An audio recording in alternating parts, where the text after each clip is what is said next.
पटना के जितने भी प्रमुख चौक चौराहे हैं उन पर एक ही चर्चा है, टाइगर जिंदा है, टाइगर रिटर्न ये भी कहा गया है। और ख़ास बात यह कि उस पोस्टर पर आरसीपी सिंह की तस्वीर है। इस पोस्टर ने बिहार के सियासी हलके में एक नई चर्चा पैदा कर दी है। हमारे साथ आरसीपी सिंह हैं, उन्हीं से जानेंगे टाइगर रिटर्न का मतलब क्या हुआ। आरसीपी जी, पटना में और बिहार की राजनीति में ये चर्चा छिड़ गई है, टाइगर जिंदा है, एक पोस्टर लगा है, आपकी तस्वीर लगी है, क्या है इसका मतलब? देखिए, उस डायलॉग पर मुझे कुछ नहीं कहना है, लेकिन ये स्पष्ट है कि जब पिछले कई महीनों में मैं बिहार के विभिन्न कोनों में गया, जितने लोगों से मेरी बातचीत होती रही, चाहे पार्टी के कार्यकर्ता, समर्थक, शुभचिंतक या सामान्य लोग, सब लोगों की एक इच्छा सामने आई कि एक नया दल बनाना चाहिए। मैं पूछता था क्यों बनाना चाहिए, वो लोग साफ इसी बात को कहते थे कि बिल्कुल सब जगह है एकदम, बिल्कुल जो कहते हैं ना स्टेटस को की स्थिति है। तो उसके चलते पार्टी के जो कार्यकर्ता उनमें न कोई उत्साह है, न किसी प्रकार का कोई मान सम्मान उनको मिलता है।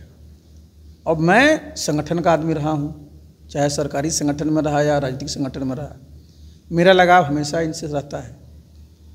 तो जब मैं पूरा घूमा, फिर इसके बाद मैंने जितने हमारे सब महत्वपूर्ण साथी हैं उनसे विचार विमर्श किया, तो सब लोगों की एक ही बात सामने आई कि ये सही समय है जबकि एक नया दल बनाना चाहिए। नहीं तो होगा क्या, जितने लोग हम लोगों के साथ जुड़े हुए हैं धीरे धीरे वो सब लोग ठंडे पड़ जाएंगे और उससे बिहार की राजनीति को बड़ा नुकसान होगा। तो मैंने सब लोगों की जो बात आई, सब लोगों ने जो सलाह दिया और मैंने जो अपना एक असेसमेंट किया, उसके आधार पर मैंने ये निर्णय लिया कि नहीं, ये सही समय है, एक नई पार्टी का गठन करना चाहिए। आप बहुत बड़ी जानकारी दे रहे हैं बिहार की राजनीति में कि आप एक नई पार्टी का गठन कर रहे हैं। ये छोटी मोटी जानकारी नहीं, ये बहुत बड़ी जानकारी है। तो अब आप मुझे ये बताएं कि पार्टी का गठन आप कर रहे हैं तो इसकी लॉन्चिंग कब कर रहेंगे और क्या आप आगामी बिहार विधानसभा के चुनाव में भी उतरेंगे? देखिए, लॉन्चिंग के बारे में भी आपको बता देंगे एग्जैक्ट डेट, और हम तो लॉन्चिंग करेंगे तो प्रेस कॉन्फ्रेंस करके ही करेंगे और जल्द ही आपको बता देंगे।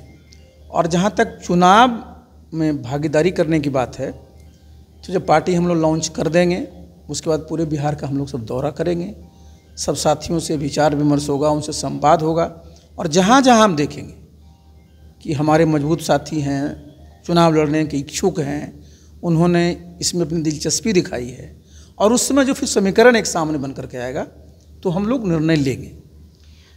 आप अपनी पार्टी बनाएंगे तो आपकी जो पार्टी लाइन होगी, क्या वो एनडीए और महागठबंधन से समान दूरी बना के रखेगी?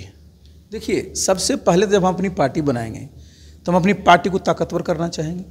जब हमारी पार्टी में ताकत होगी, जब हमारी पार्टी में शक्ति होगी, जब हमारे साथ जो जुड़ेंगे सभी समाज के लोग, तब ना कोई हमारे पास गठबंधन की बात कर सकता है और कोई बात कर सकता है। तो अभी तो वो बात सामने है नहीं। अभी तो सबसे पहले है कि अपना पार्टी को मजबूत बनाना है। जब हम बना लेंगे फिर उसमें देखा जाएगा क्या करना है। पार्टी की जहाँ तक बात है, कभी जदयू के उपाध्यक्ष रहे और कभी जदयू के अध्यक्ष रहे, यानी प्रशांत किशोर और आरसीपी सिंह, ये दोनों नई पार्टी बनाएंगे। चुनौती नीतीश जी को पेश होगी या किसको पेश होगी? देखिए, वो चुनौती न नीतीश जी को पेश होगी न किसी और को होगी, वो चुनौती मेरे लिए होगी कि मैंने इतने वर्षों तक काम किया है और मैं जब अब संगठन में अपने उसको मजबूत करने के लिए जा रहा हूँ तो भाई क्या माहौल है।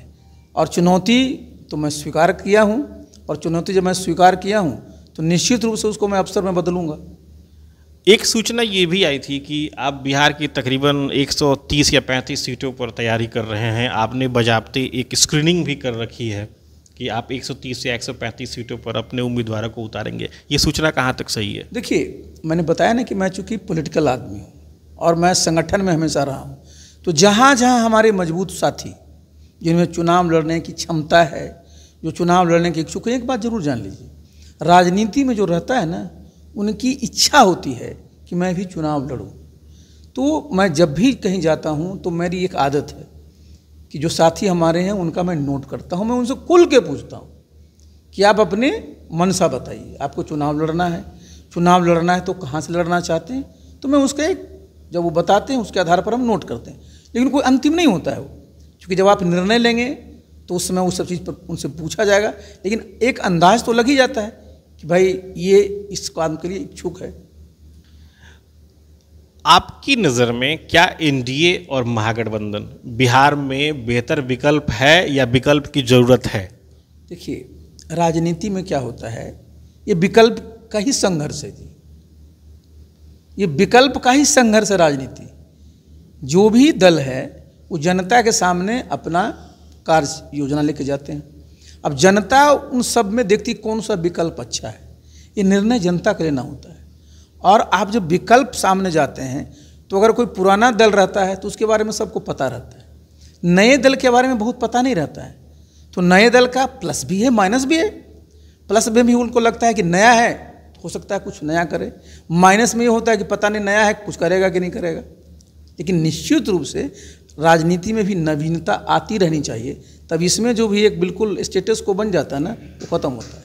अच्छा, अंतिम सवाल आपसे ये है कि प्रशांत किशोर ने अपनी पार्टी लॉन्च की और वो एक चीज़ को बड़ी प्रमुखता से कह रहे हैं कि अगर हमारी सरकार बनी तो शराबबंदी को ख़त्म कर देंगे 1 घंटे में। आप कभी जदयू का हिस्सा रहे थे, आप उसमें भी जदयू में थे जब शराबबंदी को बिहार में लागू किया गया था।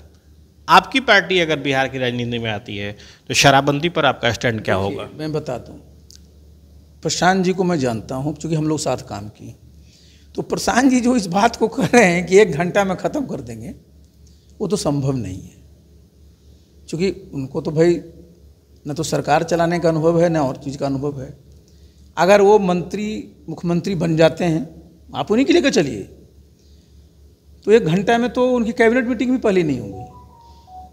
तो जब तक आप कैबिनेट मीटिंग नहीं करिएगा तब तक इतना बड़ा निर्णय कैसे लीजिएगा? और निर्णय जब कोई कैबिनेट में होता है उसका प्रस्ताव आता है विभाग से, तो जब आप मुख्यमंत्री बने नहीं तो क्या पहले से लोग प्रस्ताव बना के रखेगा? ये संभव नहीं है। लेकिन हाँ, देखिए एक बात समझिए जरा, नीतीश बाबू ने बड़े अच्छे सोच के साथ ये जो शराबबंदी की नीति यहाँ लाई, उनकी सोच यही रही कि भाई इससे बड़ा लोगों का, गरीब गुरबा का नुकसान होता है, उनकी आर्थिक क्षति होती है, उनके स्वास्थ्य को भी नुकसान होता है। उनकी ये सोच रही और इसलिए उनको लाया। लेकिन समस्या कहाँ पर आती है? क्योंकि ये जो खान पान है ना, इसका अनुश्रवण करना बहुत मुश्किल है। जिनकी पुरानी आदतें लगी हुई हैं, ओल्ड हैबिट्स डाई हार्ड, जल्दी वो ख़त्म होते नहीं हैं। अब आज आप देख रहे हैं कि भाई कई जगह जहरीली शराब पी के लोग मर गए, जो भी आप देख रहे हैं। कई जगह लोग बोल रहे हैं कि शराब उपलब्ध है।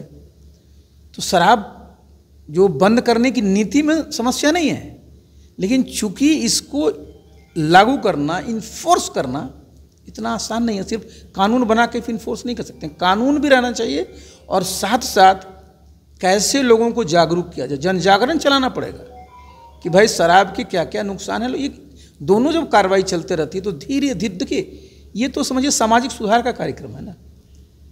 सरकार सामाजिक सुधार के बारे में सोच सकती है, शासक कभी समाज सुधारक नहीं होता है। समाज सुधार के लिए तो और भी रास्ते हैं, लेकिन हम तो मुख्यमंत्री से ये अनुरोध करेंगे, पहले भी मैंने उनसे कहा था कि भाई इतने वर्ष हो गए, 8 वर्ष, आप एक हाई लेवल की कमेटी बनाइए, देखिए कि भाई जो लागू किया गया है, जिस मकसद से लागू किया गया है, वो पूरा हो रहा है या नहीं हो रहा है, क्या क्या उसमें जो है नई नई चीज़ें आ रही हैं, उस लूप होल को कैसे बंद किया जाए। क्योंकि ये बिहार के जितने लोग उनसे पूछिएगा तो शराब को कोई अच्छा कहने वाला नहीं मिलेगा, क्योंकि शराब का मतलब ही होता है साहब फसाद का जल है वो। और बहुत सारे प्रदेशों में और भी लागू किया गया, तो वहाँ का भी एक असेसमेंट होना चाहिए और तब उस पर एक निर्णय लेना चाहिए। ये कह देने से कि 1 घंटा में ख़त्म कर देंगे, ये सब इस मामले को हल्के में लेना होता है। तो हम लोग उम्मीद रखें कि आप बहुत जल्द बिहार की राजनीति में अपनी पार्टी की लॉन्चिंग करेंगे। बिल्कुल, बहुत जल्द। बिल्कुल। तो जिस साफ गोई से आरसीपी सिंह ने अपनी पार्टी की लॉन्चिंग की बात कही, अब ये देखना बहुत दिलचस्प होगा कि आने वाले बिहार विधानसभा चुनाव में आरसीपी सिंह की पार्टी किस तरीके से बिहार में मौजूद वर्तमान राजनीतिक दलों को चुनौती देती है। Sujeet Kumar, TV9 digital, Patna.